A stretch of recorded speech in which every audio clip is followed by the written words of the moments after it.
आजम्य ऐसे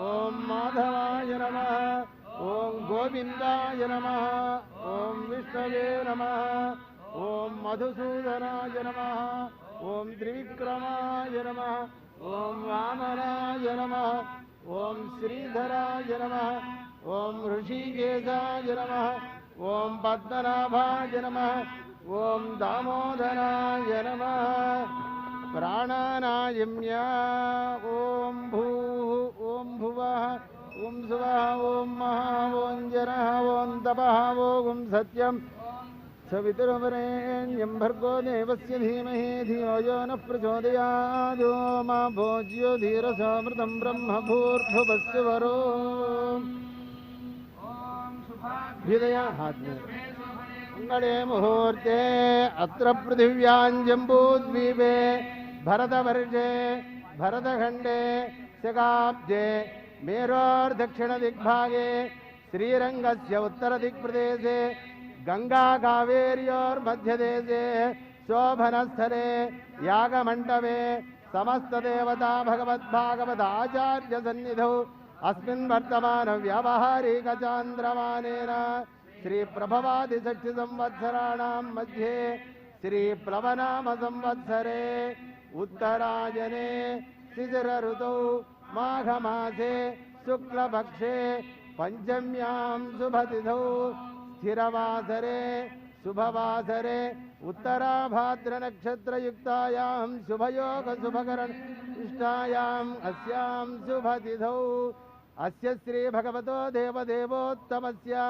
श्रीमदखिलाण्डकोटिब्रह्माण्डनायकस्य देवदेवस्य जगत्कुटुम्बिनः जगद्रक्षणार्थमवतीर्णस्य श्री सीतालक्ष्मणहनुमत्समेत श्रीरामचन्द्रस्वामिनः कृपया श्रीमद्वेदमार्गप्रतिष्ठापनाचार्याणाम् उभयवेदान्तप्रवर्तकाचार्याणाम् श्रीमत्परमहंसपरिव्राजकाचार्याणाम् श्री श्री श्री त्रिदण्डिजन श्रीमन्नारायण रामानुजय्यर स्वामी श्रीचरणानां मंगलासाधनपूर्वकं विश्वशान्त्यर्थं सर्वामय निवारणार्थम् आचार्य सेवा कैंकर्य रूपेण संकल्पित अष्टोत्तरशत दिव्यदेश प्रतिष्ठा प्रयुक्त श्रीमद्भगवद् रामानुज स्वर्णमूर्ति प्रतिष्ठा पूर्वक श्रीमद्भगवद् रामानुज समता मूर्ति स्फूर्ति केंद्र शुभारंभ महोत्सव प्रयुक्त पंचत्रिंशत्युत्तर सहस्रकुंडात्मक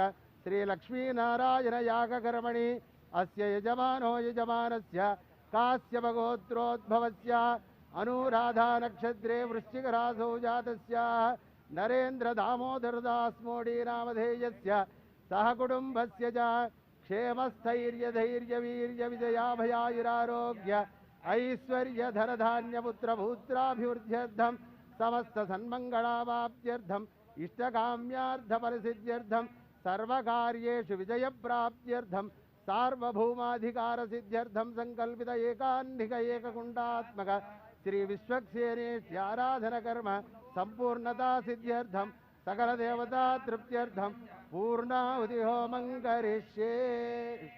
ओम हिरण्यगर्भः समवर्तते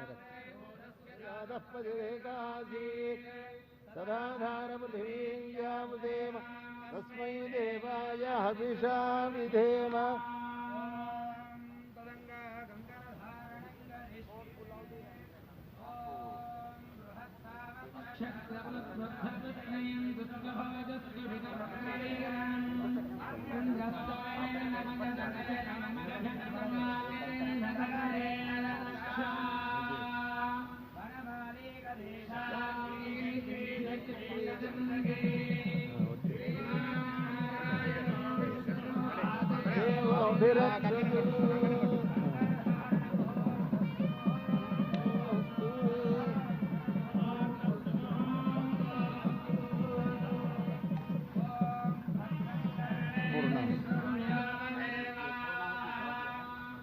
పరిక్రమ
निक्षिप्य समिद्धर्भान् तत्र निक्षिप्य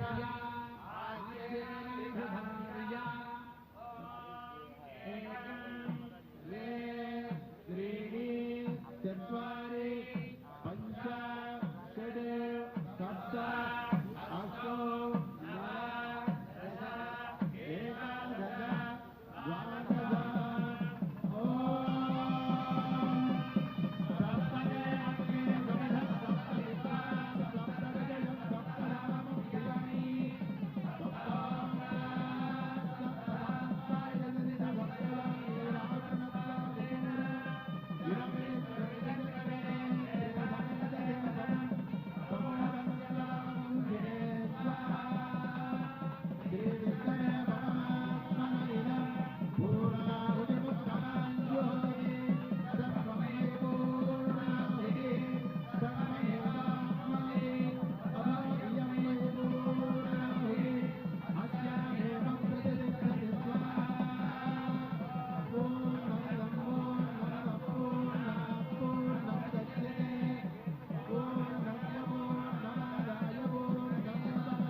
नव दश एकादश द्वादश दर्शनार्थमागतान् भक्तान् प्रोक्षयेत् नमस्ते वार्वपश्चात् नमस्ते दक्षिणाग्निये नारायणीयाय नमः आनन्दप्रियोगपाख्यागतम् ब्रह्मस्वरूपिणे भक्तापवर्गरूपाय नमः चन्द्रचक्रधरे निर्गुणाजगुरुभोधम् मध्यवर्गमध्यस्थं ध्यायेद्यपतिं सदास्मिस्तु अर्घ्यविन्द्राणस्वाम्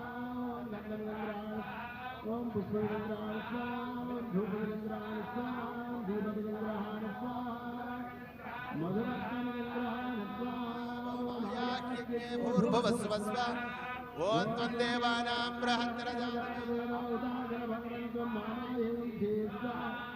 ओम उत्तिष्ठपर्यायजगन्वन्देन्द्रविनं प्रयच्छस्व ओम पतनं यज्ञे भूर्भुवस्व ओम दिदेन्द्रमग्रस्था अनुमतेन्द्रमग्रस्था सरस्वतेन्द्रमग्रस्था देवभवता प्रासायि यस्य स्मृत्याजनामोऽप्यादरो मत्र्यादिषु यूनं सम्पूर्णतां व्याति सद्यो वन्दे तमच्युतं मन्त्रहीनं क्रियाहीनं भक्तिहीनं हुतासना यद्युदन्तमया देव परिपूर्णं तदस्तु ते अनेन यथा सङ्कल्पितो मेन भगवान् सर्वात्मकः अग्निस्थः श्रीमन्नारायणः प्रीयताम् इत्यक्षतोदकं विसृजेत् आसनाद्यन्तपूर्णान्तं हवनं यन्मया कृतं द्रव्यहीनं क्रियाहीनं मन्त्रहीनमभक्तिकं तत्सर्वं क्षम्यतां देवदीनं माम आत्मसात् कुरु सुप्रीतः सुप्रसन्नो वरदो भवतु साष्टाङ्गं प्रणम्य प्रवरमुच्चरेत्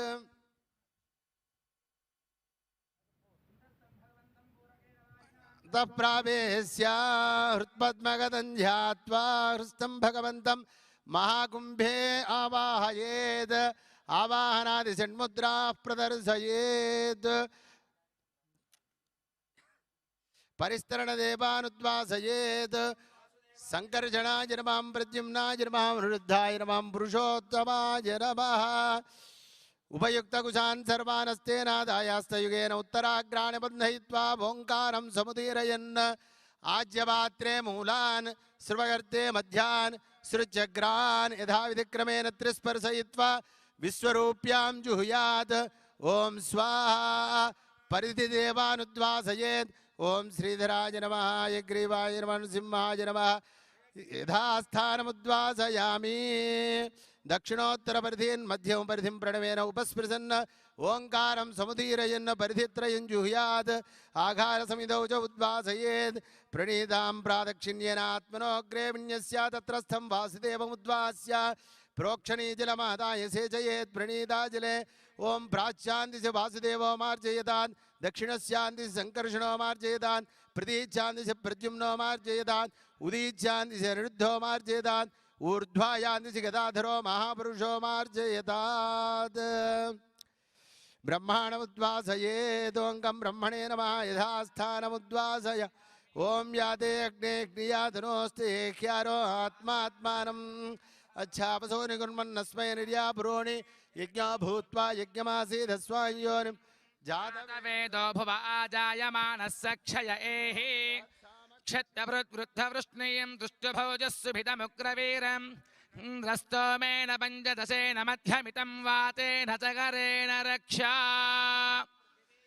तासाग्निना शान्ता सा मे शान्ता सुजगुं समयते अन्तरिक्षगुं शान्तं तद्वाजुना शान्तं तन्मे शान्तगुं सुजगुं शमयते शान्तिः शान्तिः शान्तिः बृहत्सामक्षत्रवृद्धवृष्णीयं दृष्टभोजस्सुभितमुग्रवीर इन्द्रस्तोमेन पञ्चदशेन मध्यमितं वातेन सगरेण रक्षा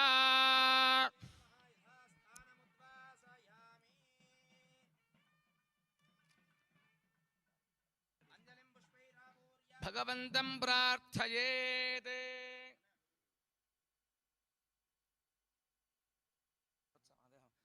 ॐ बृहत्सामक्षत्रवृद्धवृष्णीयं दृष्टभोजस्सुभितमुग्रवीर इन्द्रस्तोमेन पञ्चदशेन मध्यमितं वातेन सगरेण रक्षा होमेनानुलमध्यगा होमद्रव्येषु यद्वीर्यं तदिदं जात् भक्त्या यदग्नौ विहितं यथा चक्रि यथाविधि आराधनं तवैवेदं गृहाण पुरुषोत्तमा भूमोस्खलितपादानां भूमिरेवावलम्बनं त्वयि विप्रतिपन्नानां त्वमेव शरणं विभो अञ्जलिस्थकुसुमान् भगवत्पादमूले समर्प्य व्यस्तास्तप्रणमेत् ॐ मनो हि गुंसीज्जातवेदो गामस्वं पुरुषं जगत् अभिभ्रदग्न అది పైకన मा परिपादया सम्राजं च विराजं चाभिश्रीर्याजनो गृहे लक्ष्मीराष्ट्रस्य या मुखे तयामासकुं सृजामसि बोल विश्वक्सेन भगवान की यज्ञ भगवान की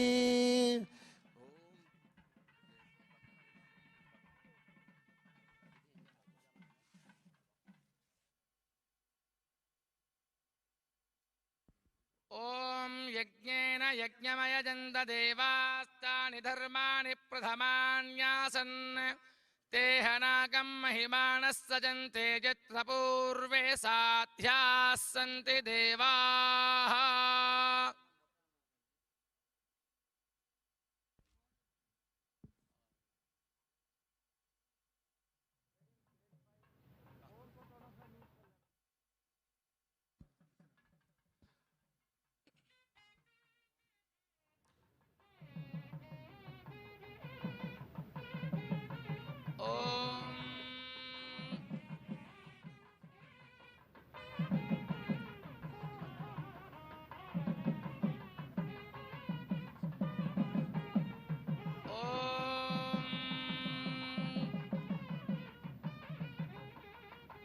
येन देवाः पवित्रेण आत्मानं पुनते सदा तेन सहस्रधारेण पावमान्यः पुनन्तु माम् प्राजापत्यं पवित्रं शतोऽध्यामगं हिरण्मयं तेन ब्रह्मविदो वयं भूतं ब्रह्म पुनीमहे इन्द्रः सुनीति सह मा पुनातु सोमस्त्वस्या वरुणः समीच्या यमो राजा प्रभृणाभिः पुनातु जातवेदामोर्जयञ्च अपवित्रः पवित्रो वा सर्वावस्थाङ्गतोऽपि वा यस्मरेत् पुण्डरीकाक्षं सबाह्याभ्यन्तरः शुचिः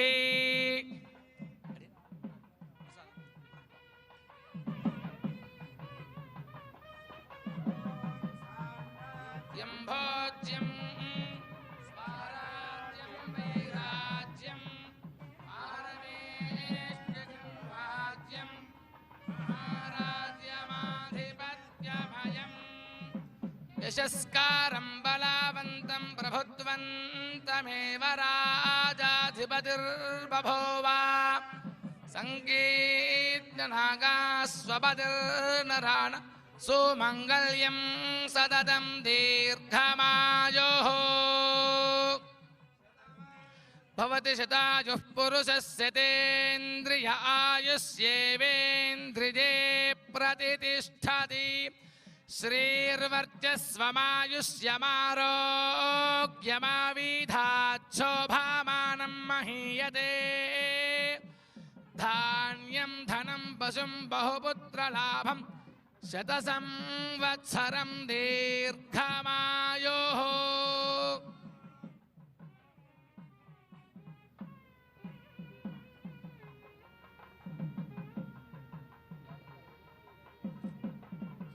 शतं जीवशरदो वर्धमान इत्यभिनिगमो भवति शतमिति शतं दीर्घमायुः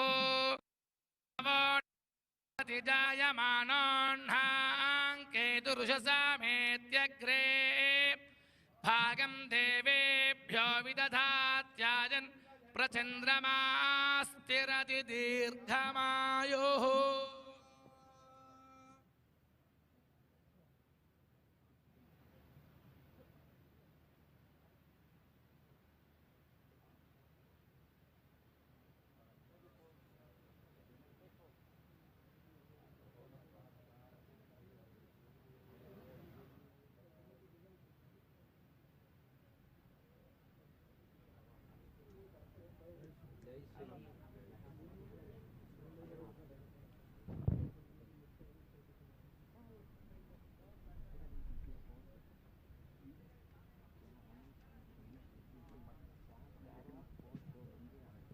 జై శ్రీమన్నారాయణ.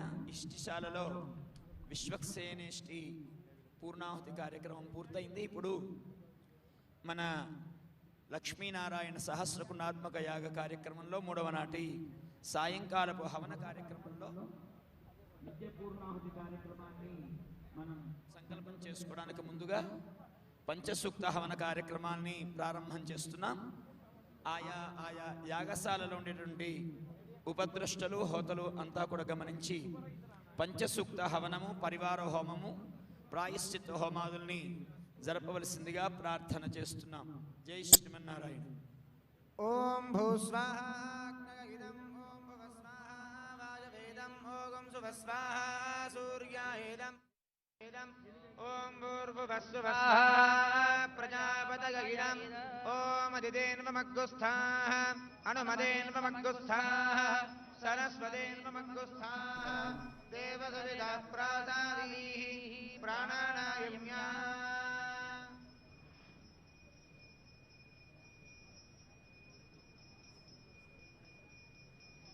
ఓం పూర్వోక్తేవం గుణవిశేషణ విశిష్టాయామస్యాం శుభతిథౌ యథా సంకల్పిత హవనకర్మణి పంచసూక్త హవనం కరిష్యే ఇది సంకల్ప్య ఓం అదితేను మన్యస్వ अनुमदेनु मन्यस्व सरस्वतेनु मन्यस्व देवदविद प्रसुमा चिरुणान् ऋसूक्तेन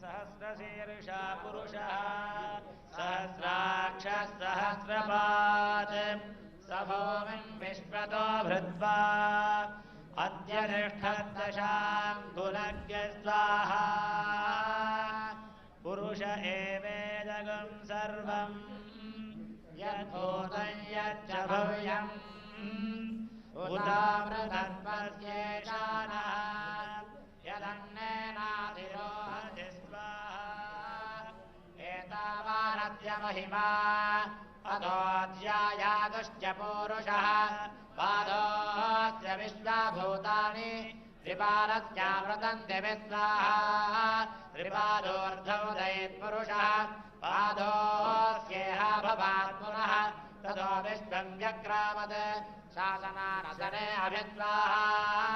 तो बिल्कुल आपने देखा कि प्रधानमंत्री श्री राम नगर में सबसे पहले यज्ञशाला में प्रधानमंत्री पहुंचे और वहां पर यज्ञ अग्नि प्रज्वलित की गई और प्रधानमंत्री नरेंद्र मोदी ने वहां पर पूजा अर्चना की और अब प्रधानमंत्री अगले कार्यक्रम स्थल की ओर निकल चुके हैं। अश्विनी हमारे साथ जुड़ चुके हैं। अश्विनी, यज्ञशाला के संदर्भ में हमारे दर्शकों को बताइए, क्या कुछ वहां पर किस तरह से इसका निर्माण किया गया है, क्या कुछ इसकी विशेषता है? हाँ चंद्रशेखर, यहाँ की परंपरा है कि जब कभी कोई महान कार्य किया जाता है या मंदिर की स्थापना की जाती है, मूर्ति की स्थापना की जाती है, तो विश्वक सेना इष्टि, अभी प्रधानमंत्री जी ने जो पूजन किया वो विश्वक सेना इष्टि का उन्होंने कार्यक्रम किया।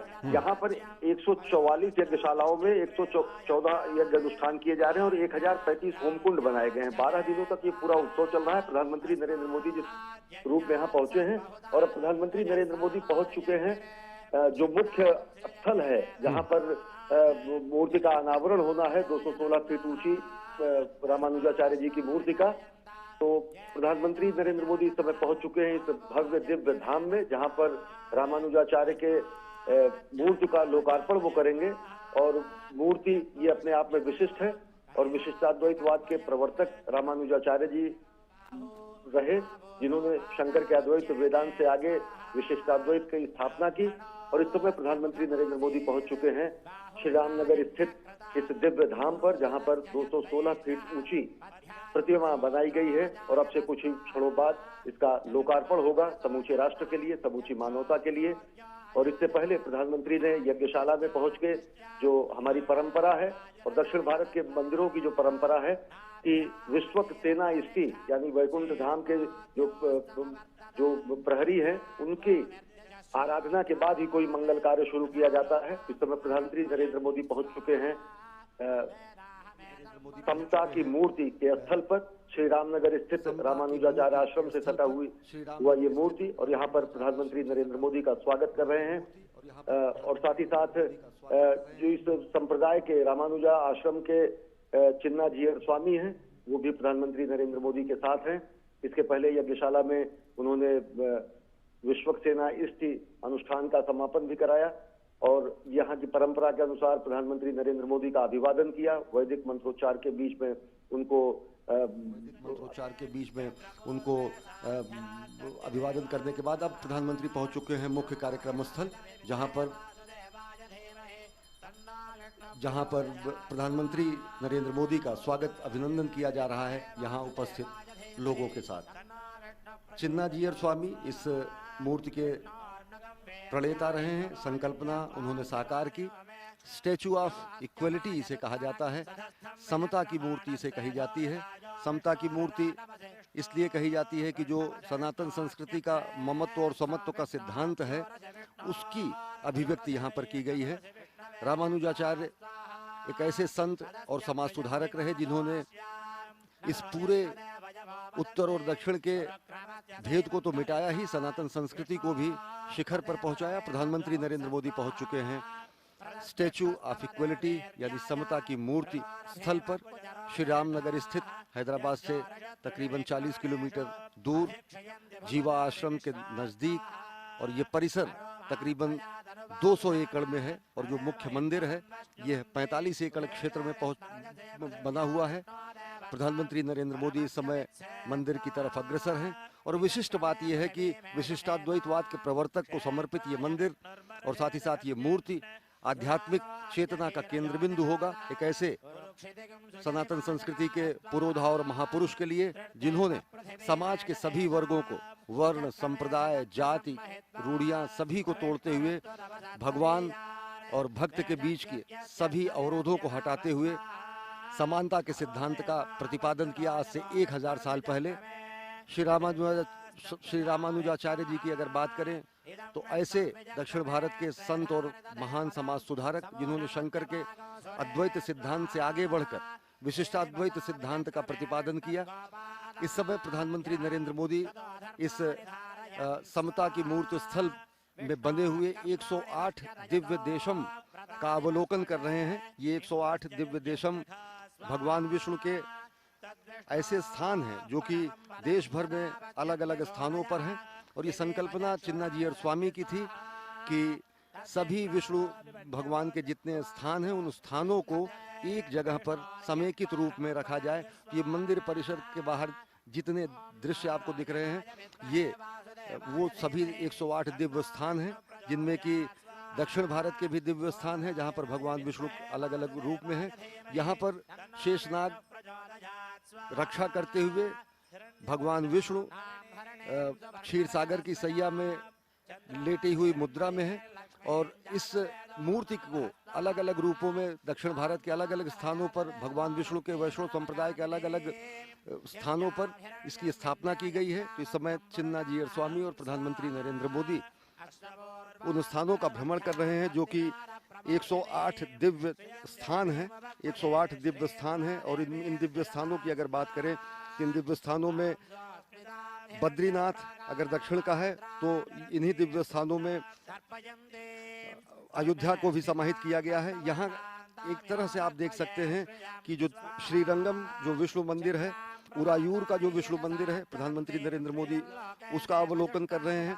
पल्लम भू ये थांगड़ी जो स्थिति जगह है वहाँ पर जो विष्णु मंदिर है उसको यहाँ पर स्थापित किया गया है। तो ये सभी 108 क्षेत्र जहाँ पर भगवान विष्णु के अलग अलग रूपों को इन मंदिरों में स्थापित किया गया है, उन मंदिरों की संकल्पना को एक ही स्थान पर प्रस्तुत कर देने की कोशिश की गई है और इन सभी 108 क्षेत्रों को 108 दिव्य देशम कहा जाता है। श्रीरंगम विष्णु मंदिर शेषनाग की मुद्रा में जहाँ पे भगवान विष्णु शयन कर रहे थे वो देख चुके हैं प्रधानमंत्री नरेंद्र मोदी। पल्लम्भू मंदिर थांगड़ी देख चुके हैं। अंबिल का जो मंदिर है और साथ ही साथ करम्भुकुल का जो मंदिर है, इन सब मंदिरों को यहाँ पर स्थापित किया गया है और इस मंदिर के जो दिव्य प्रतिमा है 216 फीट ऊंची, उसके चारों तरफ जो परिक्रमा मार्ग सदृश हैं ये सभी 108 मंदिर हैं। इन सभी 108 मंदिरों में भगवान विष्णु की प्रतिमाएं लगी हुई हैं और समेकित रूप में एक ही स्थान पर पहुंचकर यहाँ पर श्रद्धालु विष्णु के सभी रूपों का दर्शन कर सकते हैं, क्योंकि देश भर में फैले हुए इन 108 स्थानों पर अलग अलग जाकर दर्शन करना सबके लिए संभव नहीं होता है। तो सबको एक स्थान पर उसी रूप में स्थापित करने का प्रयास और ये संकल्पना साकार हुई है 108 दिव्य देशम के रूप में। प्रधानमंत्री नरेंद्र मोदी इस समय चिन्नाजीयर स्वामी जो कि इस समूची संकल्पना को साकार करने का श्रेय जिनको जाता है, रामानुजाचार्य संप्रदाय के जो विशिष्ट मतावलंबियों में आचार्य के रूप में हैं, रामानुज आश्रम के जो शीर्ष पदाधिकारी हैं, वो इस समय प्रधानमंत्री नरेंद्र मोदी के साथ हैं और इस पूरे 108 दिव्य देशम के मर्म को प्रधानमंत्री नरेंद्र मोदी को अवगत करा रहे हैं। अब प्रधानमंत्री नरेंद्र मोदी पहुंचे हैं एक अन्य दिव्य देशम पर। अलवार संचित वेंकटेश्वर का जो मंदिर है, थंगमुरु का जो मंदिर है, थिरुवल्लुवर का जो मंदिर है और साथ ही साथ श्री पल्लवीर का जो मंदिर है, ये सारे एक क्रम में मंदिर बने हुए हैं और जैसा कि मैंने बताया कि बेहद अच्छे दक्षिण भारतीय शैली में बने हुए इन मंदिरों में उन प्रतिमाओं को स्थापित किया गया है, उसी रूप में स्थापित किया गया है जिस रूप में मूल रूप में प्रतिमा स्थापित है इन दिव्य विष्णु स्थानम पर। और इस समय प्रधानमंत्री नरेंद्र मोदी भ्रमण कर रहे हैं 108 दिव्य देशम का, जहां पर भगवान विष्णु के 108 मंदिरों को, देश भर में फैले हुए 108 मंदिरों को एक ही स्थान पर स्थापित किया गया है, विग्रह के रूप में, मूर्ति के रूप में। अगर इन स्थानों की बात करें तो यहाँ पर भगवान बद्रीनाथ के धाम को भी स्थापित किया गया है, यहाँ अयोध्या धाम को भी स्थापित किया गया है, साथ ही साथ भगवान वेंकटेश्वर के तिरुपति माला जी का जो मंदिर है उसको भी यहाँ पर स्थापित किया गया है। तो संकल्पना ये है कि अगर श्रद्धालु और कोई भी वैष्णव या कोई भी सनातन धर्म का मतावलंबी यहाँ पर पहुँचता है तो वह इन 108 मंदिरों का भ्रमण करके भगवान के उन सभी रूपों का दर्शन कर सकता है जो देश के अलग अलग हिस्सों में, दक्षिण भारत के अलग अलग हिस्सों में, उत्तर भारत के अलग अलग हिस्सों में स्थापित हैं। इस समय प्रधानमंत्री नरेंद्र मोदी और इस संकल्पना को मूर्त रूप देने वाले चिन्नाजीयर स्वामी दोनों लोग जा रहे हैं मुख्य मूर्ति स्थल की तरफ, जहां पर 216 फीट ऊंची रामानुजाचार्य जी की प्रतिमा बनी हुई है और इस दिव्य भव्य प्रतिमा का आज लोकार्पण, राष्ट्र को समर्पण और समूचे मानव जाति को समर्पित करेंगे प्रधानमंत्री नरेंद्र मोदी। इससे पहले हमने देखा कि यज्ञशाला में पहुंचकर प्रधानमंत्री नरेंद्र मोदी ने वयम राष्ट्रीय जागृयाम पुरोहिता जिसको कहा जाता है कि राष्ट्र को जागृत करने वाले हम पुरोहित हैं, और पुरोहित उसको कहा जाता है जो पुर का हित देखे, यानी कि क्षेत्र का हित देखे, समाज का हित देखे, और अगर देखें तो सार्वभौमिक रूप से राष्ट्र के हित देखने का, राष्ट्र के हित साधन करने का जो पुनीत पुण्य कार्य मिला हुआ है प्रधानमंत्री नरेंद्र मोदी का को, तो उसी संकल्पना को साकार करते हुए वयम राष्ट्रीय जागृयाम पुरोहिता, और उसी संकल्पना को साकार करते हुए प्रधानमंत्री नरेंद्र मोदी इस समय अग्रसर हैं मुख्य मूर्ति स्थल की तरफ, जहां पर इस मूर्ति का अनावरण करेंगे, राष्ट्र को लोकार्पण करेंगे और राष्ट्र को समर्पित करेंगे। सनातन संस्कृति की हमारी परंपरा रही है जिसमें हम कहते हैं कि हम साथ साथ रहें, साथ साथ तप करें, साथ साथ हम राष्ट्र निर्माण करें। प्रधानमंत्री नरेंद्र मोदी का जो विजन है, जो उनकी दूरदृष्टि है, उसके अनुसार उन्होंने कहा सबका साथ, सबका विकास, सबका विश्वास और सबका प्रयास, और जब ये फलीभूत होता है तभी राष्ट्र निर्माण होता है। प्रधानमंत्री नरेंद्र मोदी और चिन्नाजीयर स्वामी और साथ ही साथ मंदिर से संबद्ध अन्य पदाधिकारी इस समय अग्रसर हैं मुख्य मूर्ति स्थल की तरफ, जहां पर आज समता की मूर्ति का अनावरण होगा, समता की मूर्ति का लोकार्पण होगा, और साथ ही साथ देश को और समूचे विश्व को और मानवता को एक नए आध्यात्मिक केंद्र के रूप में प्रदान करेंगे प्रधानमंत्री नरेंद्र मोदी। क्योंकि वैष्णव परंपरा की अगर बात करें तो वैष्णव परंपरा में संत रामानुजाचार्य ने सबसे पहले, आज से 1000 साल पहले 1017 में उनका आविर्भाव हुआ और 1137 में उनका महाप्रयाण हुआ। इस 120 वर्ष के जिंदगी में, इस 120 वर्ष के जीवन काल में उन्होंने समाज की सभी रूढ़ियों पर प्रहार करने का कार्य किया और समभाव का मंत्र उन्होंने दिया। समत्व और ममत्व का जो मंत्र है सनातन संस्कृति का, उसको उन्होंने स्थापित किया। और प्रधानमंत्री नरेंद्र मोदी इस समय आप देख सकते हैं कि कितना बेहद विहंगम दृश्य था। अनेक मंदिरों के जो गोपुर थे, मंदिर के जो स्थान थे, वो पूरे के पूरे इस मूर्ति के चारों तरफ 108 रूपों में उनको स्थापित किया गया है, जो कि इस पूरे धाम को, पूरे इस क्षेत्र को बेहद दिव्य और भव्य बनाते हैं। कल्पनातीत है ये निर्माण।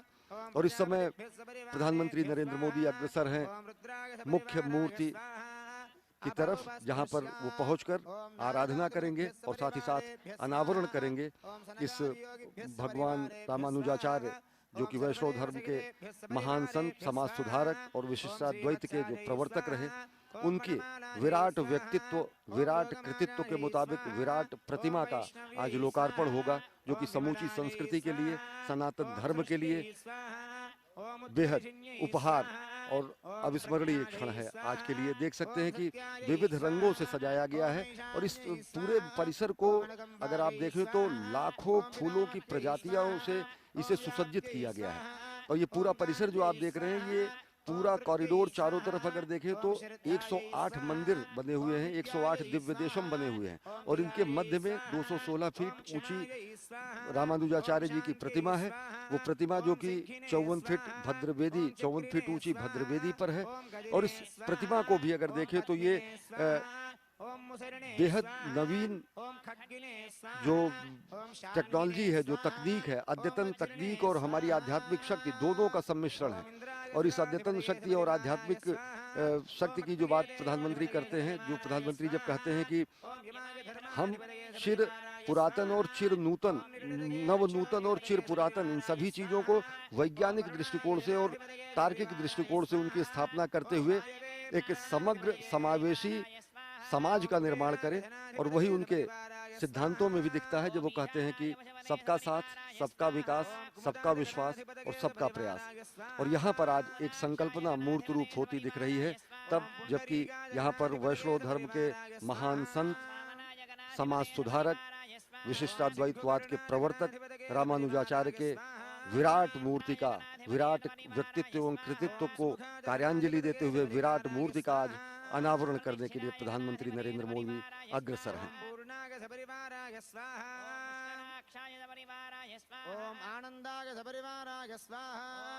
विशिष्टाद्वैत की अगर बात करें तो भगवान शंकर ने जब कहा अहम ब्रह्मास्मि, भगवान शंकर ने जब कहा तत् त्वम असि, यानी कि वह तुम हो, जब भगवान शंकर ने तादात्म्य की बात की, जब भगवान शंकर ने ब्रह्मात्मैक्य की बात की, तो समाज का एक ऐसा भी भक्त वर्ग था जो कि वो तादात्म्य इसलिए नहीं स्थापित कर पाया कि वह अपने को ब्रह्म सदृश नहीं मान सकता था।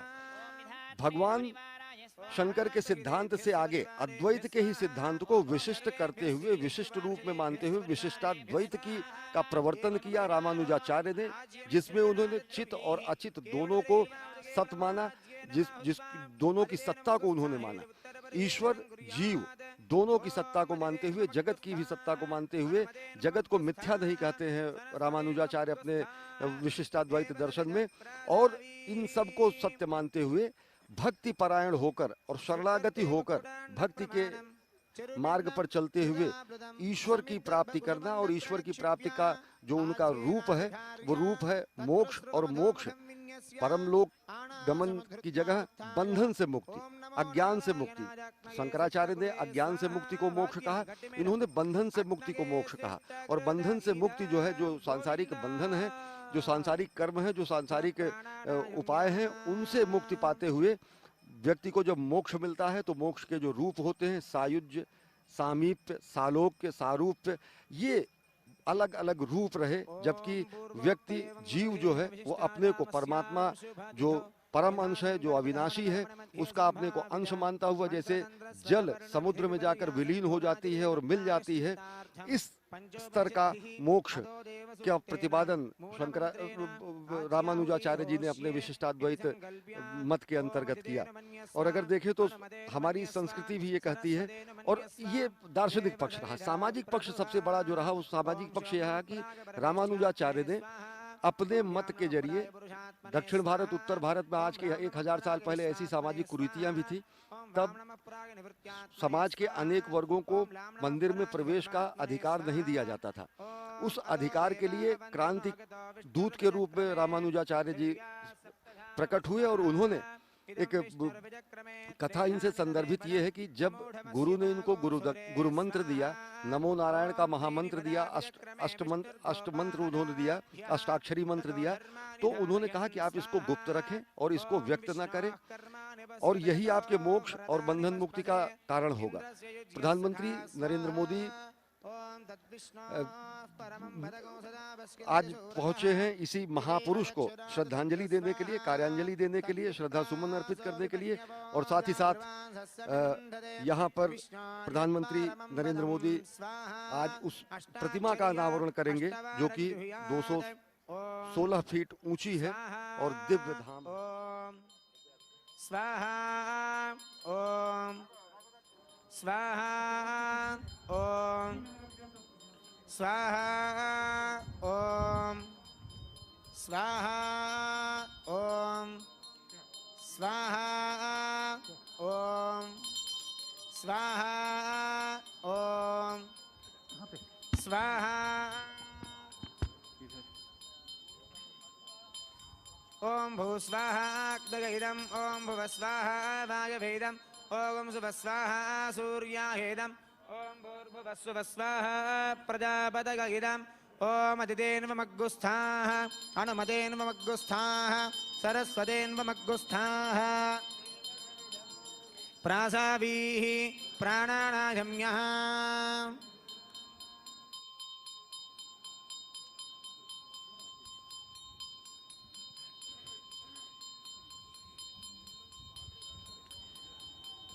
ओम पूर्वोक्त एवं गुणविशेषण विशिष्टायाम् अस्यां शुभतिथौ अस्य श्री भगवतो देवदेवोत्तमस्य श्रीमदखिलाण्डकोटिब्रह्माण्डनायकस्य देवदेवस्य जगत्कुटुम्बिनः जगद्रक्षणार्थमवतीर्णस्य ब्रह्मादिसकलमुनिजनसंसेवितस्य श्री सीतालक्ष्मणहनुमत्समेत श्रीरामचन्द्रस्वामिनः कृपया श्रीमद्वेदमार्गप्रतिष्ठापनाचार्याणाम् उभयवेदान्तप्रवर्तकाचार्याणां श्रीमत्परमहंसपरिव्राजकाचार्याणां श्री श्री श्री त्रिदण्डिचिन श्रीमन्नारायण रामानुजय्यर्स्वामि श्रीचरणानां मङ्गलाशासनपूर्वकं लोककल्याणार्थं राजराष्ट्राभिवृद्ध्यर्थं सर्वसम्पत्समृद्ध्यर्थं सर्वामयनिवारणार्थम् अस्मिन् प्रान्ते निवासिनां सर्वासां प्रजानां सर्वेषां प्राणिनां च समस्तमङ्गलावाप्त्यर्थम् आचार्यकैङ्कर्यरूपेण सङ्कल्पित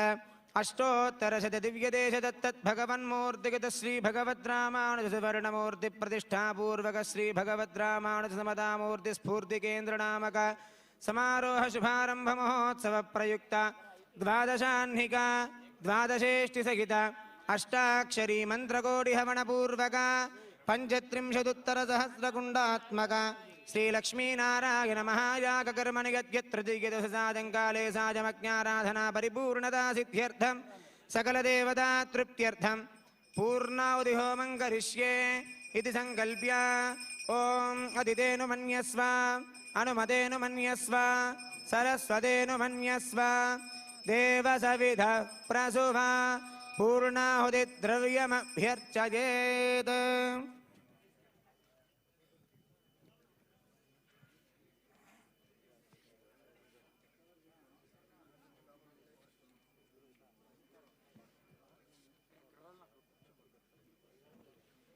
జై శ్రీమన్నారాయణ. యాగశాలలో హోతలంతా ఎక్కడి వారు అక్కడే కూర్చోవలసిందిగా సూచన చేస్తున్నాం. ఋత్వికులు కూడా మీ మీ స్థానాలలో కూర్చొని ఉండవలసిందిగా సూచన. జై శ్రీమన్నారాయణ.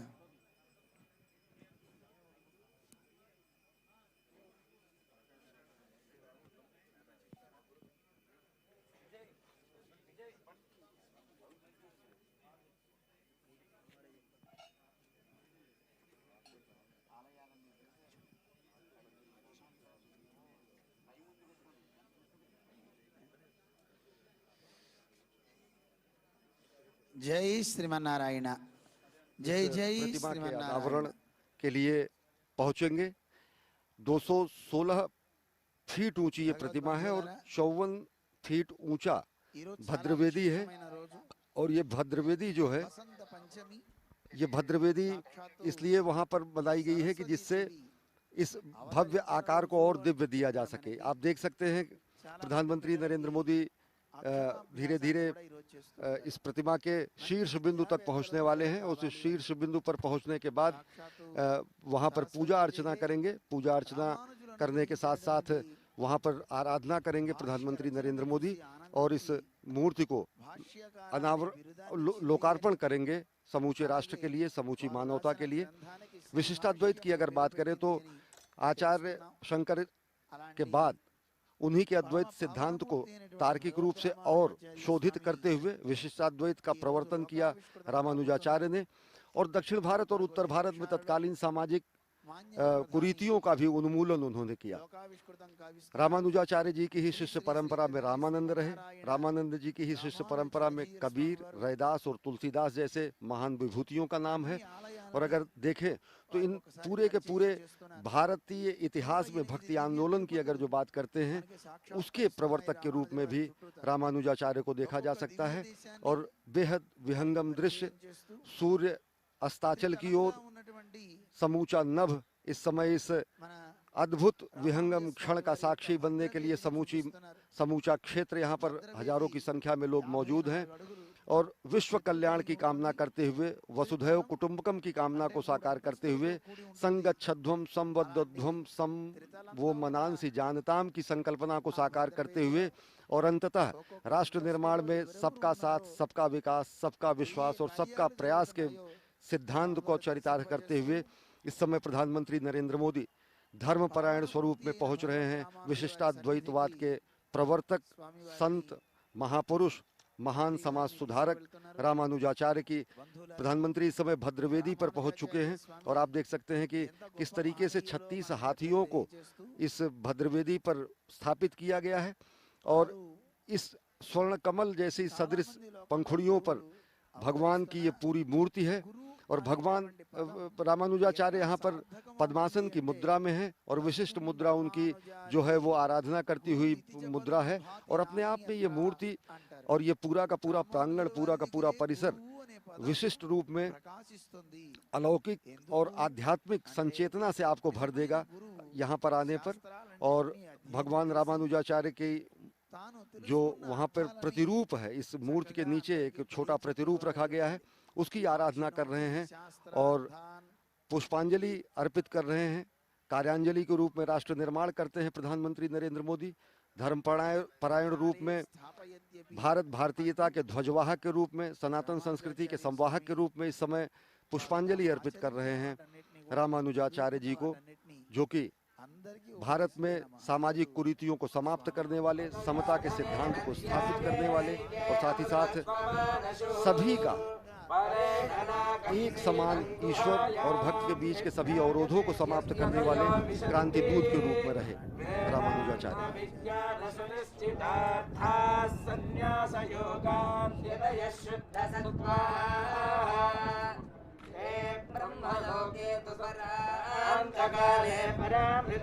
परिमुच्यन्ते सर्वे अग्रं विपाकं परमेश्वरभूतं यत्पुण्डरीकं पुरमध्यसकृस्वम् तत्राविदग्नं गगनं विशोगस्तस्मिन् यदन्तस्तदुपासितव्यम् यद्वेदादौ स्वरप्रोक्तो वेदान्ते च प्रतिष्ठितः तस्य प्रकृतिलीनस्य यः परस्य महेश्वरः।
यह कार्यांजलि है और साथ ही साथ समता का सिद्धांत जिसे कहा जाता है, समतामूलक समाज के निर्माण के लिए आजीवन संघर्षरत और नवीन मत के प्रवर्तक, विशिष्टाद्वैतवाद के प्रवर्तक रामानुजाचार्य जी को ये सच्ची श्रद्धांजलि है।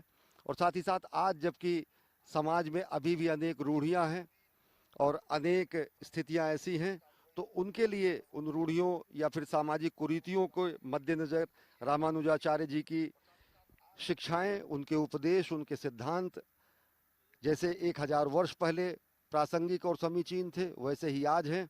और निश्चित तौर से ममत्व और समत्व का सिद्धांत समूची मानवता के लिए वर्षों वर्षों तक, हजारों वर्षों तक, आने वाले हजारों वर्षों तक उसी तरीके से प्रासंगिक रहेंगे।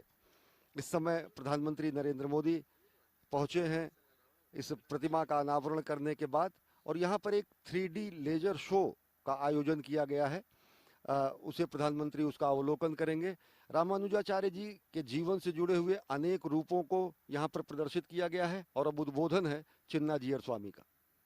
जय श्रीमन नारायण। प्रिय भगवत बंधुओं, आज एक ऐतिहासिक दिवस है।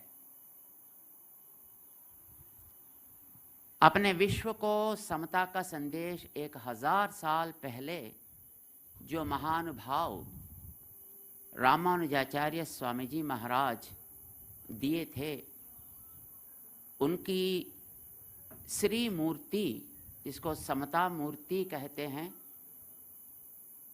और उसी मूर्ति का अनावरण कार्यक्रम करने के लिए मान्य महोदय, अपना पवित्र भारत देश का प्रधानमंत्री श्रीमान नरेंद्र मोदी जी यहाँ पर पधारे हैं। श्री रामायण में वाल्मीकि भगवान कहते हैं, तमेवं व्रत संपन्नम। रामचंद्र भगवान को व्रत संपन्न कहते हैं और लोकनाथोपमं नाथम मेदिनी अकामयता। श्री रामचंद्र भगवान राजा होना है ऐसा लोगों ने नहीं चाहा, ये धरती मां चाह रही थी। वाल्मीकि भगवान कहते हैं, व्रत संपन्न है ये रामचंद्र और अप्रदृश्य वैभव रहने वाला है। लोकनाथ उपमम, सारा जगत को पालन करने का शक्ति रहने वाला है, ये समझकर माँ, ये भूमि, ये धरती रामचंद्र भगवान को ये मेरा पालक होना है ऐसा चाहती थी। यहाँ पर अभी पधार कर रामानुजाचार्य स्वामी जी महाराज की श्री मूर्ति का अनावरण किए हैं अपना प्रधानमंत्री जी, वैसे ही गुणों से परिपूर्ण हैं। ये भी व्रत संपन्न है। हमने सुना और देखा, जब अमेरिका गए थे दशहरा का समय में, वहाँ पर अपना व्रत नियम के अनुसार 10 दिन भी केवल जलपान करते ही अपना समय को वहाँ पर दिए थे। यानी धर्म का पालन करने में और अपना वैदिक नियमों को पालन करने में ये कटिबद्ध होते हैं। यहाँ पर जब आए, वैदिक कार्यक्रम में भाग लेने के लिए जो वैदिक स्वरूप से रहना है, उसको वो प्रेम से स्वीकार किए हैं, ये भी उनका व्रत निष्ठा को दिखाती है। और श्री रामचंद्र भगवान अप्रदृश्य वैभव रहने वाला है, यानी पराक्रम से जो जो काम करना है उसको अवश्य ही करके दिखा सकेंगे। हमारे प्रीतम प्रधानी नरेंद्र मोदी जी भी अप्रदृश्य है,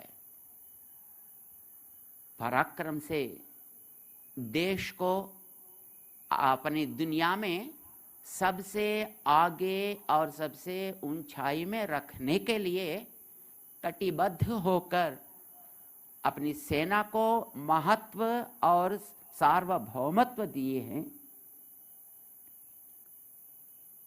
देश में रहने वाले गर्व से मैं भारत हूं, मैं हिंदू हूं, ऐसा अपने दिल में हाथ रखकर कहने का ताकत ये आने के बाद ही हुआ है। गर्व से अब सिर उठाकर हम रह सकते हैं। न केवल हम, मां भारती भी इनका आगमन के बाद ही काश्मीर रूप अपने सिर को उठाकर मुस्कुराते दर्शन दे रही है। ये इनका अप्रदृश्य शक्ति को दिखाता है। संसार में अपने देश में रहने वाले हर प्रकार की जनता, चाहे वो कोई भी हो, वो सब मिलकर सबके साथ और सबका विकास की नारा से ये देश को आगे बढ़ा रहे हैं। जैसे रामचंद्र भगवान सबको एक कुटुंब बनाकर अपना स्थान को इतिहास में शाश्वत रखे हैं।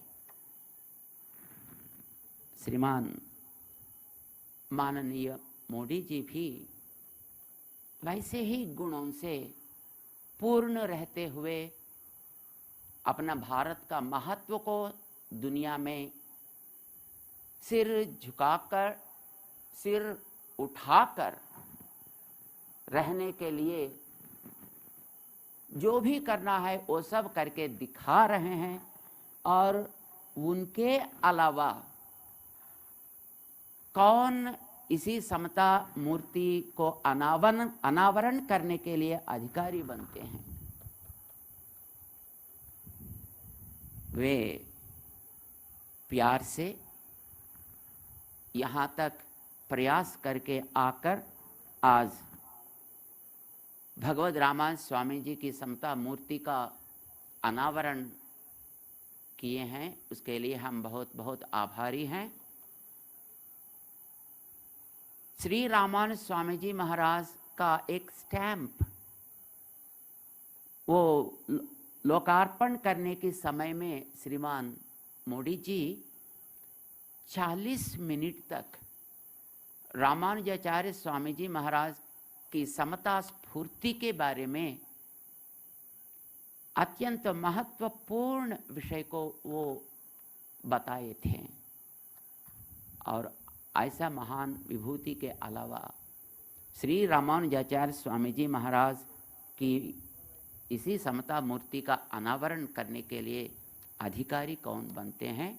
वे यहाँ पधार कर अभी इस कार्यक्रम करके अपना देश का महत्व को बढ़ाएं, जिसके लिए हम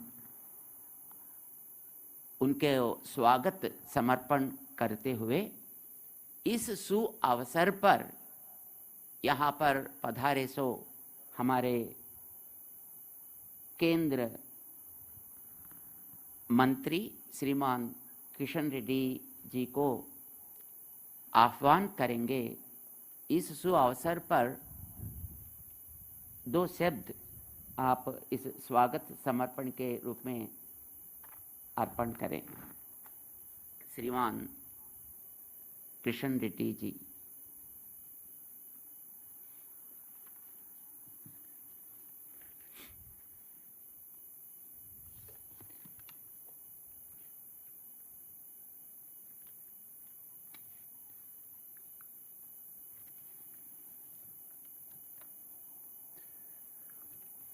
శ్రీ శ్రీ శ్రీ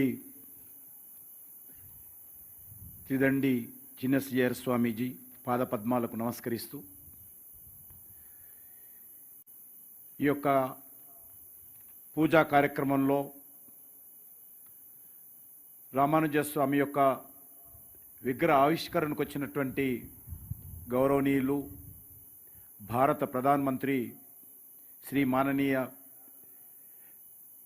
నరేంద్ర మోడీజీ, రాష్ట్ర గవర్నర్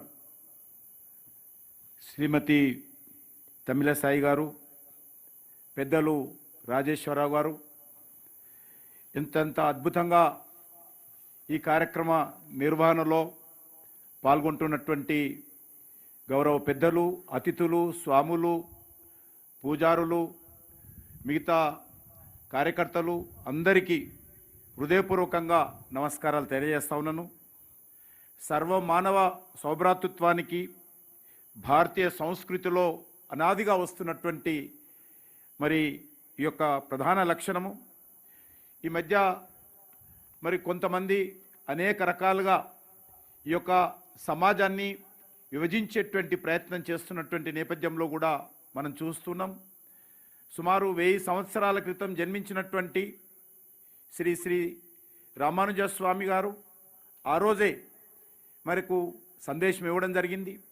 ప్రజలందరూ కూడా ఒకటే, భక్తులందరూ కూడా ఒకటే, వాళ్ళలో ఏ రకమైనటువంటి తారతమ్యం ఉండడానికి వీలు లేదు అనే విషయాన్ని, దైవం ముందు అందరూ సమానులే, మానవ సేవే మాధవ సేవ అని ఆ రోజు రామానుజ స్వామి గారు చెప్పారు. ఇప్పుడు కూడా అది పూర్తిగా మనకు వర్తిస్తుంది. ఈ 1000 సంవత్సరాల తర్వాత కూడా ఆయన చెప్పినటువంటి సందేశము మన సమాజానికి ఉపయోగపడతా ఉంది.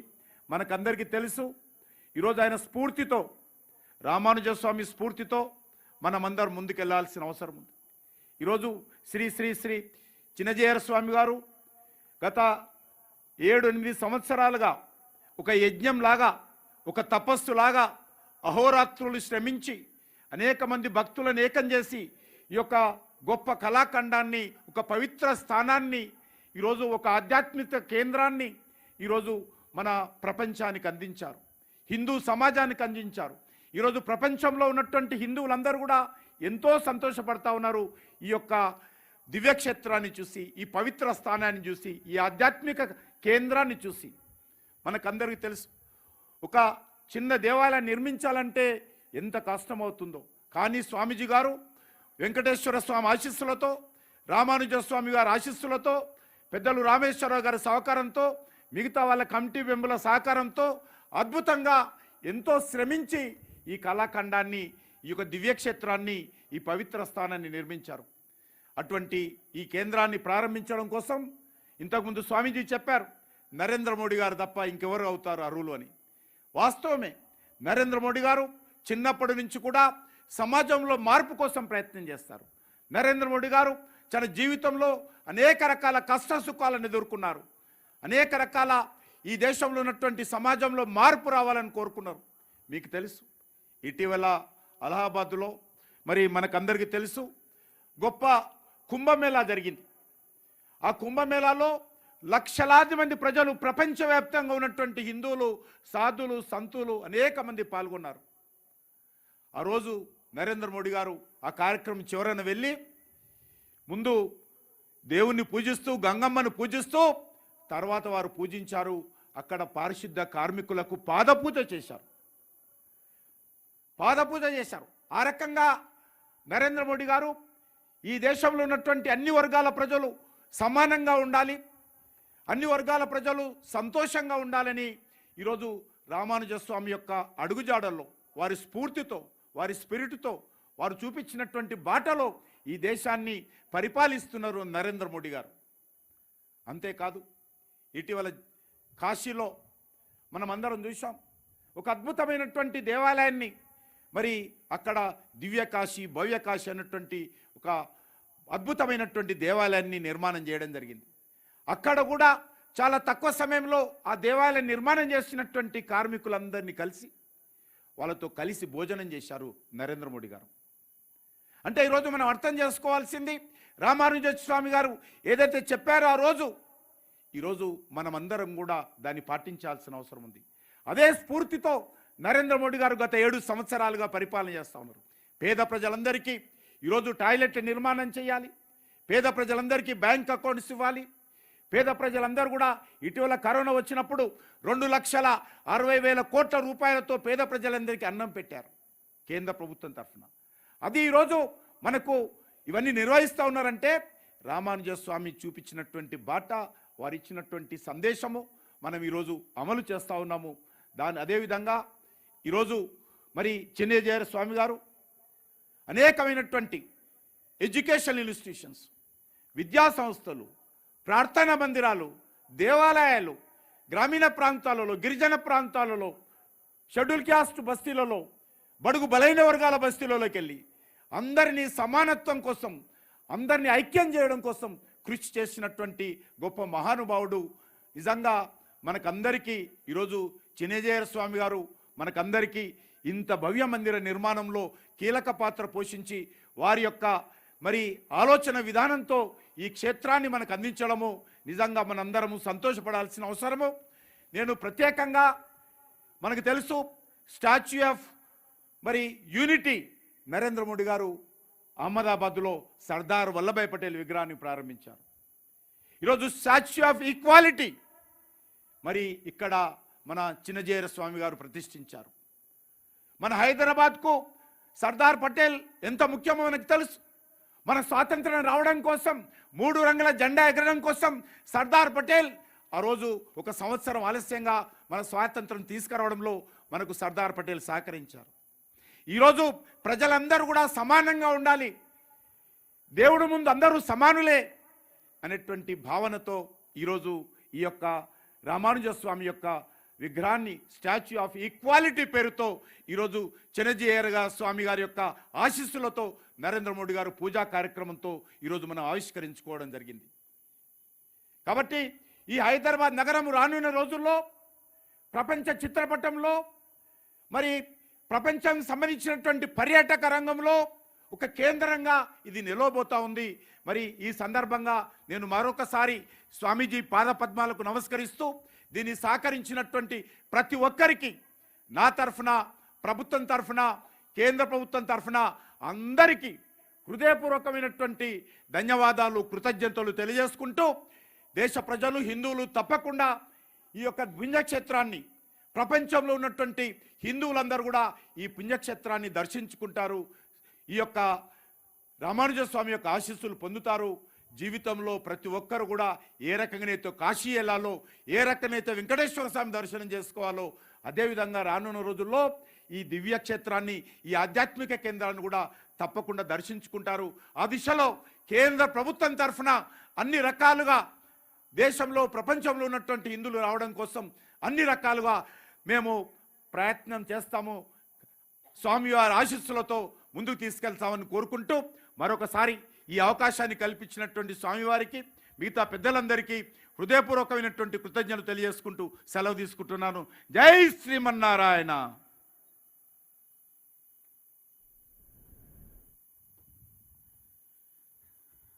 जय श्रीमान नारायण श्रीमान किशन रेड्डी साहब, अपना राष्ट्र का प्रथम महिला गवर्नर श्रीमती तमिलिसाई जी यहाँ इस कार्यक्रम का सहभागी बनकर अपने साथ यहाँ पर विराज रहे हैं, उनको भी हम स्वागत समर्पण करते हुए हमारे प्रीतम प्रधानी श्रीमान नरेंद्र मोदी जी से हम अनुरोध करेंगे, इस समता मूर्ति का अनावरण सुअवसर पर वे समाज को और दुनिया को संबोधित करें और प्रेरणा दें।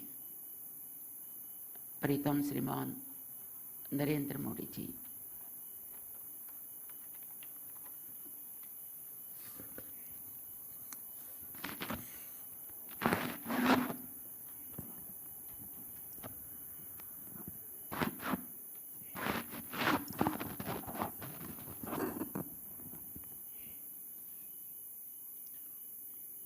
ओम असमत गुरुभ्यो नमः। ओम श्रीमते रामानुजाय नमः। कार्यक्रम में हमारे साथ उपस्थित तेलंगाना की राज्यपाल डॉक्टर तमिलसाई जी,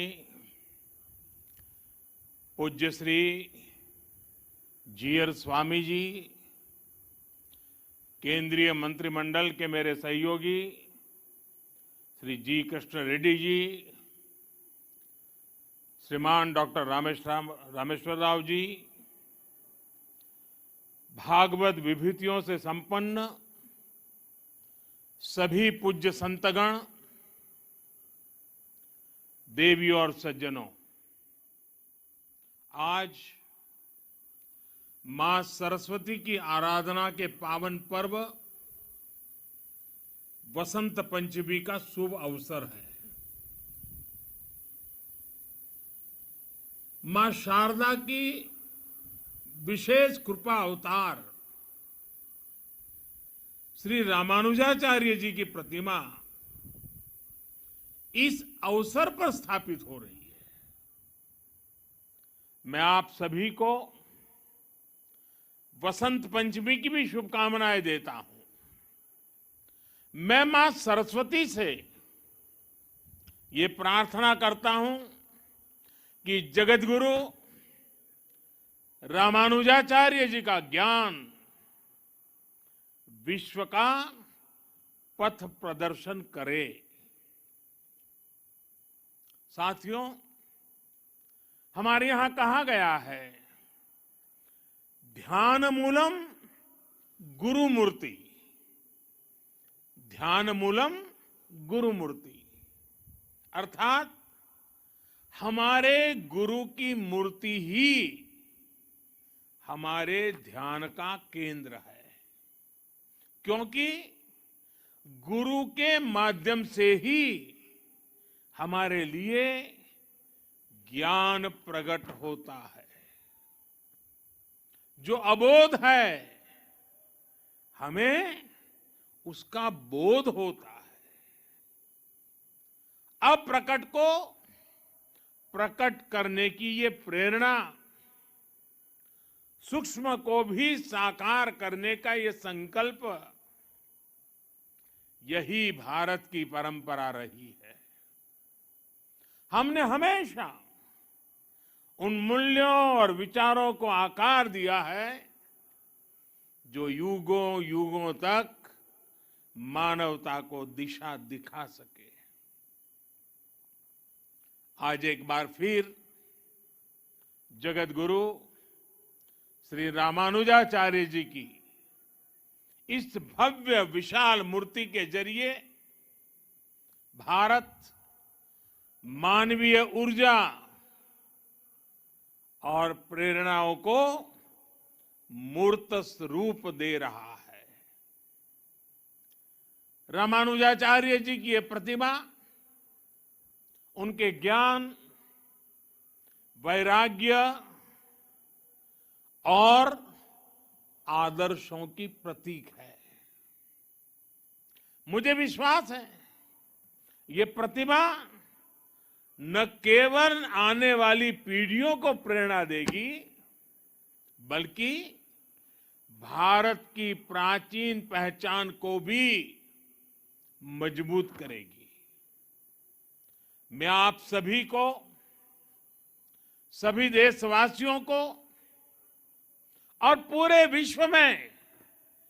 विश्व में फैले रामानुजाचार्य जी के सभी अनुयायियों को इस शुभ अवसर पर अनेक अनेक बधाई देता हूं।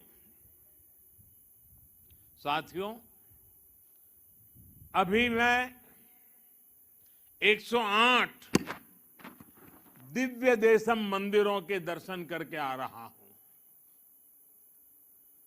आलवार संतों ने जिन 108 दिव्य देशम मंदिरों का दर्शन पूरे भारत में भ्रमण करके किया था, कुछ वैसा ही सौभाग्य मुझे आज श्री रामानुजाचार्य जी की कृपा से यही मिल गया। मानवता के कल्याण का जो यज्ञ उन्होंने 11वीं शताब्दी में शुरू किया था, वही संकल्प यहां 12 दिनों तक विभिन्न अनुष्ठानों में दोहराया जा रहा है। पूज्य श्री जीयर स्वामी जी के स्नेह से आज विश्वक्सेन इष्टि यज्ञ की पूर्णाहुति में शामिल होने का सौभाग्य भी मुझे मिला है। मैं इसके लिए पूज्य जीयर स्वामी जी का विशेष रूप से आभार प्रकट करता हूं। उन्होंने मुझे बताया है कि विश्वक्सेन इष्टि यज्ञ संकल्पों और लक्ष्यों की पूर्ति का यज्ञ है। मैं इस यज्ञ के संकल्प को देश के अमृत संकल्पों की सिद्धि के लिए नतमस्तक होकर के समर्पित करता हूं। इस यज्ञ का फल मैं अपने 130 करोड़ देशवासियों के सपनों की पूर्ति के लिए अर्पित करता हूं। साथियों, दुनिया की अधिकांश सभ्यताओं में, अधिकांश दर्शनों में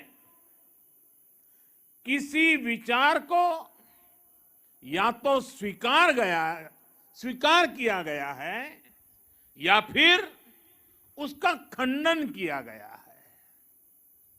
लेकिन भारत एक ऐसा देश है जिसके मनीषियों ने ज्ञान को खंडन, मंडन, स्वीकृति, अस्वीकृति इससे ऊपर ही उठा करके देखा।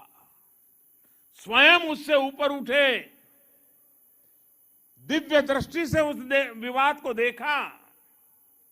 हमारे यहां अद्वैत भी है और द्वैत भी है, और इन द्वैत अद्वैत को समाहित करते हुए श्री रामानुजाचार्य जी का विशिष्टाद्वैत भी हमारे लिए प्रेरणा है। रामानुजाचार्य जी के ज्ञान की एक अलग भव्यता है। साधारण दृष्टि से जो विचार परस्पर विरोधाभासी लगते हैं, रामानुजाचार्य जी उन्हें बड़ी सहजता से एक सूत्र में पिरो देते हैं। उनके ज्ञान से, उनकी व्याख्या से सामान्य से सामान्य मानवी भी उससे जुड़ जाता है। आप देखिए, एक और रामानुजाचार्य जी के भाष्यों में ज्ञान की पराकाष्ठा है, तो दूसरी ओर वे भक्ति मार्ग के जनक भी हैं। एक और वो समृद्ध संन्यास परंपरा के संत भी हैं, और दूसरी ओर गीता भाष्य में कर्म के महत्व को भी अत्यंत उत्तम रूप में प्रस्तुत करते हैं। वो खुद भी अपना पूरा जीवन कर्म के लिए समर्पित करते रहे। रामानुजाचार्य जी ने संस्कृत ग्रंथों की भी रचना की और तमिल भाषा को भी भक्ति मार्ग में उतना ही महत्व दिया। आज भी रामानुज परंपरा के मंदिरों में थिरुप्पावाई के पाठ के बिना शायद ही कोई अनुष्ठान पूरा होता हो। साथियों, आज जब दुनिया में सामाजिक सुधारों की बात होती है, प्रगतिशीलता की बात होती है तो माना जाता है कि सुधार जड़ों से दूर जाकर ही होगा। लेकिन जब हम रामानुजाचार्य जी को देखते हैं तो हमें एहसास होता है कि प्रगतिशीलता और प्राचीनता में कोई विरोध नहीं है। ये जरूरी नहीं है कि सुधार के लिए अपनी जड़ों से दूर जाना पड़े, बल्कि जरूरी ये है कि हम अपनी असली जड़ों से जुड़े, अपनी वास्तविक शक्ति से परिचित हो। आज से 1000 साल पहले तो रूढ़ियों का दबाव, अंधविश्वास का दबाव कल्पना के बाहर कितना ज्यादा रहा होगा। लेकिन रामानुजाचार्य जी ने समाज में सुधार के लिए समाज को भारत के असली विचार से परिचित करवाया। उन्होंने दलितों, पिछड़ों को गले लगाया। उस समय जिन जातियों को लेकर कुछ और भावना थी, उन जातियों को उन्होंने विशेष सम्मान दिया। यादवगिरी पर उन्होंने नारायण मंदिर बनवाया, जिसमें दलितों को दर्शन पूजन का अधिकार दिया। रामानुजाचार्य जी ने बताया कि धर्म कहता है न जाति ही कारणम लोके गुणाः कल्याण हेतव।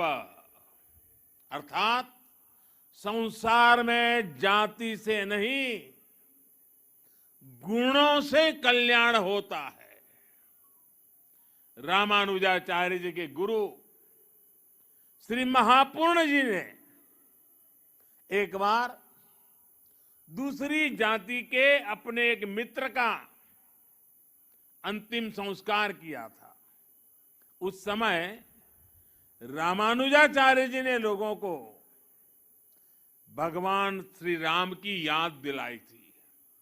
उन्होंने कहा कि अगर भगवान राम अपने हाथों से जटायु का अंतिम संस्कार कर सकते हैं तो फिर भेदभाव वाली सोच का आधार धर्म कैसे हो सकता है। ये अपने आप में बहुत बड़ा संदेश है। साथियों, हमारी संस्कृति की ये विशेषता रही है कि सुधार के लिए हमारे समाज के भीतर से ही लोग निकलते हैं। युगों से देखते आइए, समाज में जब भी कुछ बुराई के तत्व फैलने लगते हैं, कोई न कोई महापुरुष हमारी बीच में से पैदा होता है। और ये हजारों वर्षों का अनुभव है कि ऐसे सुधारकों को हमेशा उनके कालखंड में शायद स्वीकृति मिली हो या न मिली हो, चुनौतियां रही हो या न रही हो, संकट झेलने पड़े हो या न पड़े हो, विरोध भी सहना पड़ा हो, लेकिन उस विचार में, उस तत्व में उतनी ताकत रहती थी, उनका कन्विक्शन इतना जबरदस्त होता था कि वो समाज की बुराइयों के खिलाफ लड़ने के लिए अपनी पूरी शक्ति लगा देते थे।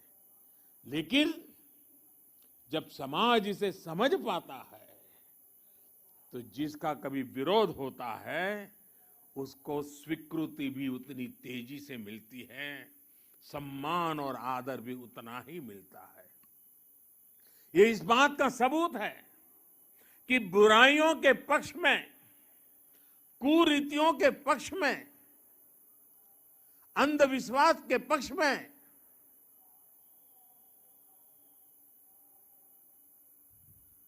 इन जनरल हमारे समाज में सोशल सैंक्शन नहीं होता है। जो बुराई से लड़ते हैं, जो समाज को सुधारते हैं, हमारे यहां उन्हें ही मान और सम्मान मिलता है। भाइयों और बहनों, आप सब लोग रामानुजाचार्य जी के जीवन के विभिन्न आयामों से परिचित है।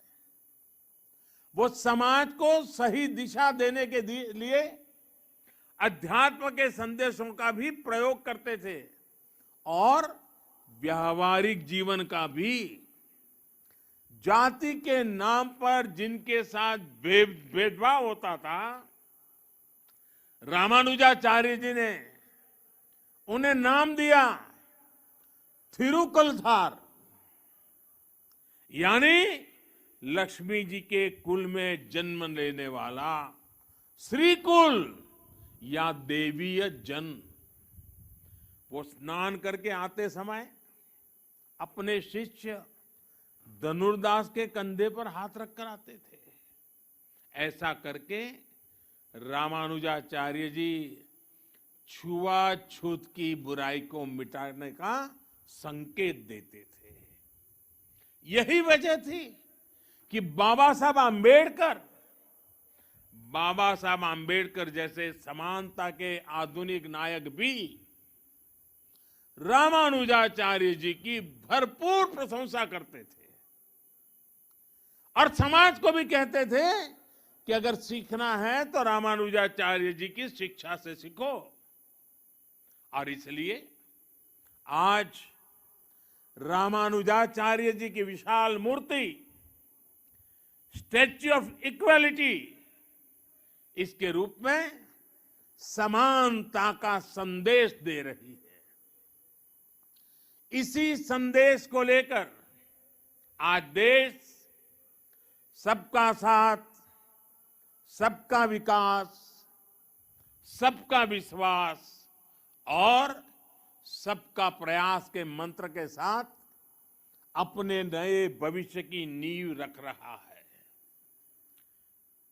विकास हो, सबका हो, बिना भेदभाव हो। सामाजिक न्याय सबको मिले, बिना भेदभाव मिले। जिन्हें सदियों तक प्रताड़ित किया गया, वो पूरी गरिमा के साथ विकास के भागीदार बने। इसके लिए आज का बदलता हुआ भारत एकजुट प्रयास कर रहा है। आज सरकार जो योजनाएं चला रही है, उनका बहुत बड़ा लाभ हमारे दलित पिछड़े भाई बहनों को हो रहा है।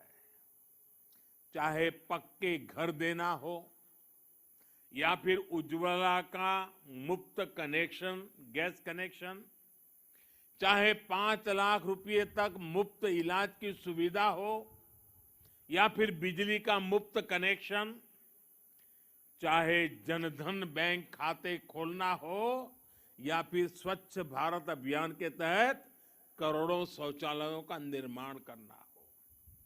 ऐसी योजनाओं ने दलित, पिछड़े, गरीब, शोषित, वंचित सभी का भला किया है। बिना भेदभाव सबको सशक्त किया है। साथियों, रामानुजाचार्य जी कहते थे, उरिय गल्लुकुल वेड़मिल्ले, अर्थात सभी जीव समान है। वो ब्रह्म और जीव की एकता की बात ही करके रुकते थे, ऐसा नहीं थे। वो वेदांत के इस सूत्र को स्वयं भी जीते थे। उनके लिए स्वयं में और दूसरों में कोई भेद नहीं था। यहां तक कि उन्हें अपने कल्याण से ज्यादा जीव के कल्याण की चिंता थी।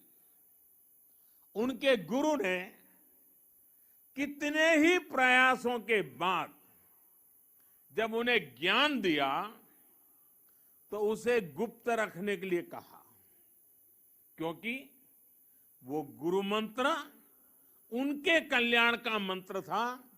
उन्होंने साधना की थी, तपस्या की थी, जीवन समर्पित किया था और इसलिए ये गुरु मंत्र मिला था।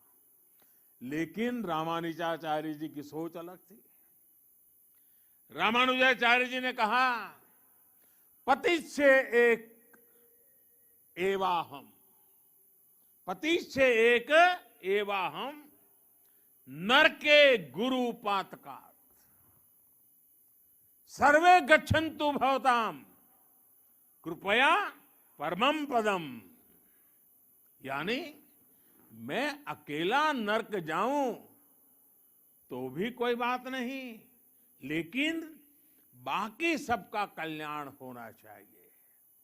इसके बाद उन्होंने मंदिर के शिखर पर चढ़कर हर नारी को वो मंत्र सुनाया, हर नर को वो मंत्र सुनाया जो उनके गुरु ने उन्हें उनके कल्याण के लिए दिया था।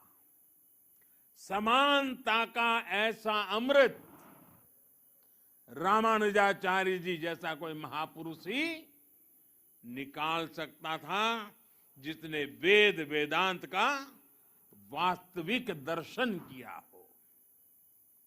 साथियों, रामानुजाचार्य जी भारत की एकता, भारत की अखंडता का भी एक प्रदीप्त प्रेरणा है। उनका जन्म दक्षिण में हुआ, लेकिन उनका प्रभाव दक्षिण से उत्तर और पूरब से पश्चिम तक पूरे भारत पर है।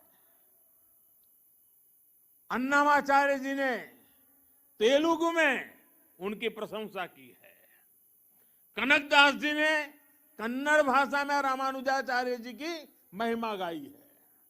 गुजरात और राजस्थान में अगर आप जाएंगे तो वहां भी अनेक संतों के उपदेशों में रामानुजाचार्य जी के विचारों की सुगंध में महसूस होती है। और उत्तर में रामानंदीय परंपरा के गोस्वामी तुलसीदास जी से लेकर कबीरदास तक हर महान संत के लिए रामानुजाचार्य परम गुरु है। एक संत कैसे अपनी आध्यात्मिक ऊर्जा से पूरे भारत को एकता के सूत्र में पिरो देता है, रामानुजाचार्य जी के जीवन में हम ये देख सकते हैं। इसी आध्यात्मिक चेतना ने गुलामी के सैकड़ों वर्षों के कालखंड में भारत की चेतना को जागृत रखा था। साथियों, ये भी एक सुखद संयोग है, श्री रामानुजाचार्य जी पर यह समारोह उसी समय में हो रहा है जब देश अपनी आजादी के 75 साल मना रहा है। आजादी के अमृत महोत्सव में हम स्वाधीनता संग्राम के इतिहास को याद कर रहे हैं। आज देश अपने स्वाधीनता सेनानियों को कृतज्ञ श्रद्धांजलि दे रहा है। अपने इतिहास से हम अपने भविष्य के लिए प्रेरणा ले रहे हैं, ऊर्जा ले रहे हैं। इसलिए अमृत महोत्सव का यह आयोजन आजादी की लड़ाई के साथ साथ हजारों सालों की भारत की विरासत को भी समेटे हुए हैं। हम जानते हैं, भारत का स्वाधीनता संग्राम केवल अपनी सत्ता और अपने अधिकारों की लड़ाई भर नहीं था। इस लड़ाई में एक तरफ अपनी वैश्विक मानसिकता थी, तो दूसरी तरफ जी और जीने दो का विचार था। इसमें एक और ये नस्लीय श्रेष्ठता और भौतिकवाद का उन्माद था तो दूसरी ओर मानवता और आध्यात्म में आस्था थी। और इस लड़ाई में भारत विजयी हुआ, भारत की परंपरा विजयी हुई। भारत के स्वाधीनता संग्राम में समानता, मानवता और अध्यात्म की वो ऊर्जा भी लगी थी जो भारत को रामानुजाचार्य जी जैसे संतों से मिली थी।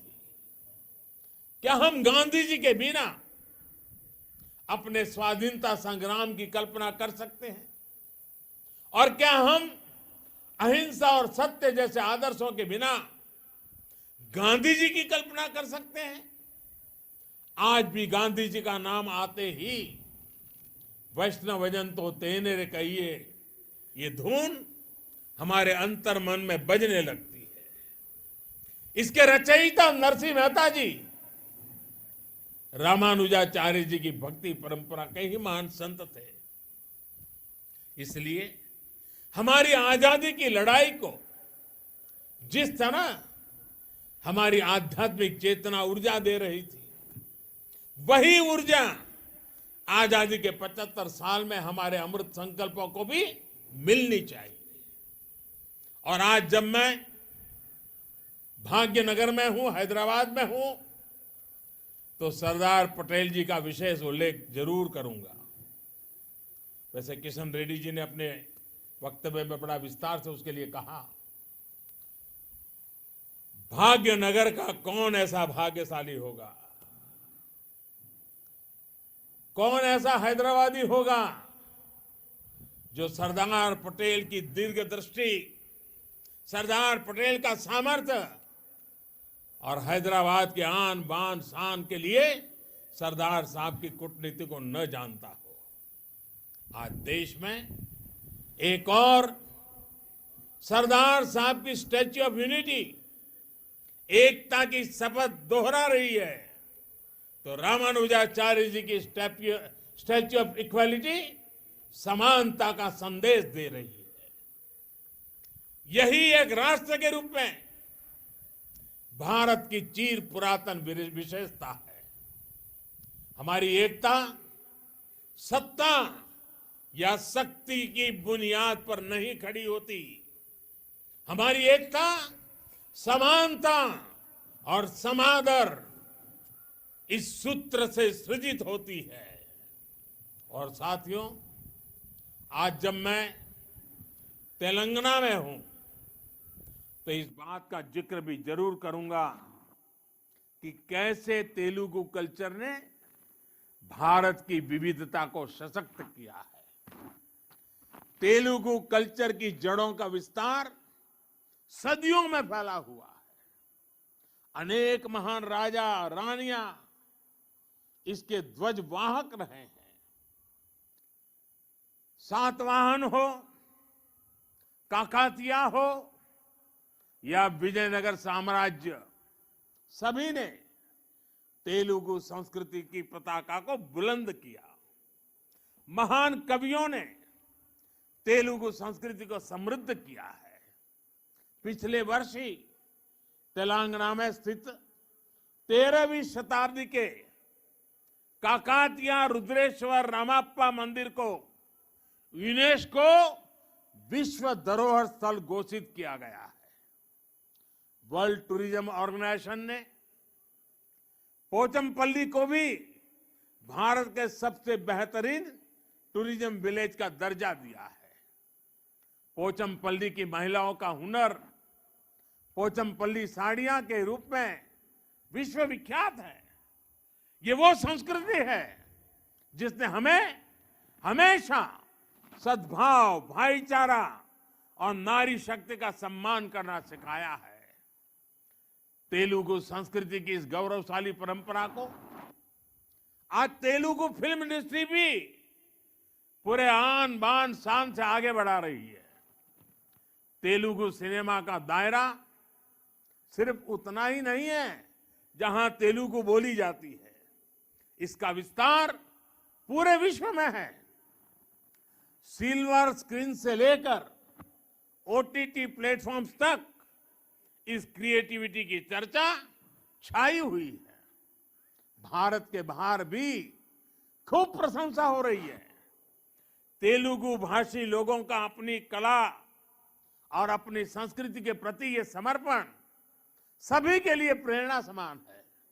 साथियों, आजादी के 75वें वर्ष में इस अमृत काल में श्री रामानुजाचार्य जी की ये प्रतिमा प्रत्येक देशवासी को निरंतर प्रेरित करेगी। मुझे पूरा भरोसा है आजादी के अमृत काल में हम उन कुरीतियों को भी पूरी तरह समाप्त कर पाएंगे जिन्हें खत्म करने के लिए श्री रामानुजाचार्य जी ने समाज को जागृत किया था। इसी भाव के साथ पूज्य स्वामी जी का आदर पूर्वक धन्यवाद करते हुए इस पवित्र अवसर में हिस्सेदार बनने के लिए आपने मुझे अवसर दिया। मैं आपका बहुत आभारी हूं। विश्व भर में फैले हुए प्रभु रामानुजाचार्य जी के विचारों से प्रभावित प्रेरित हर किसी को मैं अनेक अनेक शुभकामनाएं देता हूं। मेरी वाणी को विराम देता हूं। आप सबका बहुत बहुत धन्यवाद।